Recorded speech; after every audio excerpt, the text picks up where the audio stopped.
So Brian Stelter, who I'm so glad is not off the air. Yeah. And if you genuinely, I want him to stay. Me too. I have a recurring character. Yes.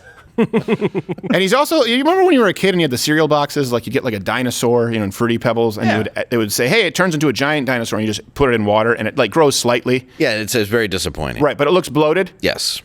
Okay, so Brian Stelter was defending Disney against critics, calling the criticisms against the backlash. You'll understand exactly what I was talking about. To the LGBTQ acceptance. So he decided to go in to defend Disney. Here's Brian Stelter. Add water. The talking point on the right is about protecting kids from the dangers of... Just enough bigger. The Walt Disney Company. Really. Yes. But Disney is just a stand-in. It's just a symbol for something bigger. A conservative backlash to growing acceptance of gay and transgender people. But the media organs that profit from conflict are on a crusade now, working overtime to demonize Disney, claiming the company is indoctrinating and sexualizing children through movies and TV shows. 100%. Yep. Any rebuttals to that? Yeah, and he was like, they're just saying that they're sexualizing children. Mm-hmm. Yeah. You're saying they're not? Well, no, they are, but you're saying that as well. Yeah. I believe my work here is done. Yes. Do you have a Dr. Seuss shirt with a neck hole? Yes. Also, do you have a Dr. Pepper? 19 Dr. Peppers. Yes, please. I require them. Everyone knows I can't start my program without 19 Dr. Peppers. 19 2-liter Dr. Peppers. And my catheter. Do you have my Merce? Yes. My catheter Merce? I mean gym bag. It's my gym bag. It's super straight. So, again... JIM. It's just really bizarre that he decides to defend Disney on this. Just, you know what? Let's say that I get it. You really are hoping for Moana 2. Okay. You know what? Pick He's your like fights. A Frozen 3 kind of guy. Yeah, well, Frozen Yogurt 3. Yes, I'm looking for custard. I'd love a spin-off Frosty with fries. You ever dip your fries in Frosties? No, I know they're trying to sell us on that. It's disgusting. Says you. It's good. So, of course, by the way, it could also be CNN has its own history with pedophiles, right? They have, and not to mention all the other sex offenses that have taken place at CNN. It's a lot of articles.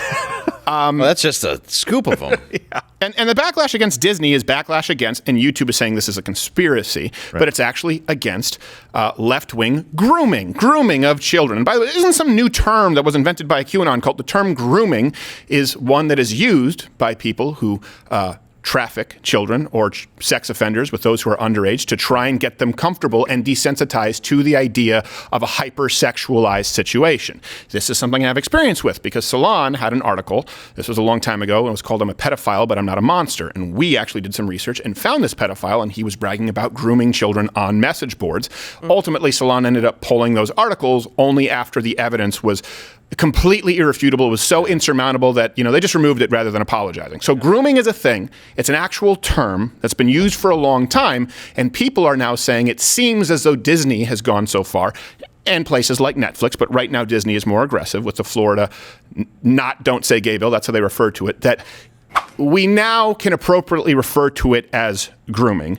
Here's the thing. The employees of Disney were the ones who said it.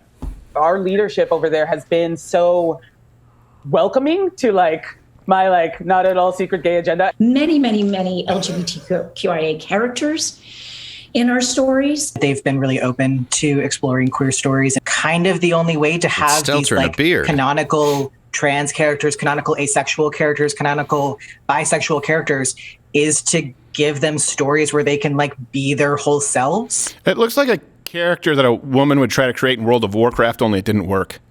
Yeah. It looks like a character in World of Warcraft. like the World of Warcraft character, but it can't actually wield the axe. But come on. All right, just rape me. I really didn't know which one that was. Here's my impression of his dad getting a phone call from him. Voicemail. Or just auto text driving. Yeah. Dad, you drive a lot. Yes yeah, it's all I do, son. That's all I do. Christmas isn't again this year, COVID. Yeah. How in the world? I thought it was over. Yeah, no, not for us. No, I got it for the 19th time. Yeah. I'm on you hear that? Oh. I'm on a ventilator thing. Yeah, Can't see you. Can't see you. Did you notice what Brian Stelter said about this? So obviously he knows that this information is out there, but he says this is a pushback against us accepting LGBTQ and trans people specifically. I love how he lumps them in together. Accepting them. We're not accepting them by not teaching 5-year-olds about this stuff, about sex. Eventually that conversation goes to sex. Yeah. Right? So that's what he's trying to say. That's what he's trying to say. We're insensitive. They're always trying to go the intolerance route. Right, exactly. And this is a question I genuinely have for people out there. I was just talking with someone the other day who became more of a conservative like in 2009. Voted for Trump, but lived in California, so wasn't really a conservative, wasn't right-leaning.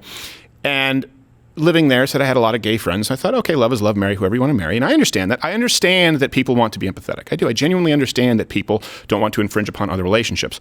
But I asked this person, I said, okay, so back in 2015, I believe, this was with Dave Rubin.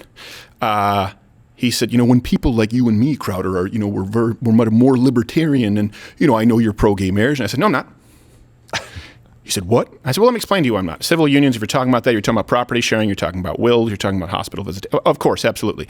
But here's the deal. I wish that government were not in the church-running business and the marriage business, but they are. Government recognizes marriage as between a man and a woman. Why? Because we understood before federal government, we understood before state government, before municipal government, we needed to have a form of self-governance. And the most effective form of self-governance is a nuclear family. We created these laws to recognize marriage, to incentivize the best possible scenario for rearing children. Now, you may not like that, but that's why it exists. So I said, if we understand the historical context as to why that's marriage, this was, I believe, in 2015.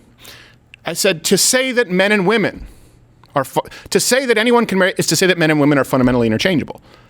And I don't think that's a slope you want to go down. And here we are today. And I even said, before you guys say this, let me cut you off at the pass. What about people who are against interracial marriage? Well, I think this is something that a lot of people have felt maybe they felt but weren't able to articulate it. Most people who were against same-sex marriage back in the day were not against interracial marriage. Here's why. A man and a woman are far different than a man and a black man, or a white woman and a black woman. So assuming the same socioeconomic status, assuming, no history of drug abuse, right? Taking an equivalent white woman and a black woman. I believe that a black mother can provide everything to a child that a white mother can.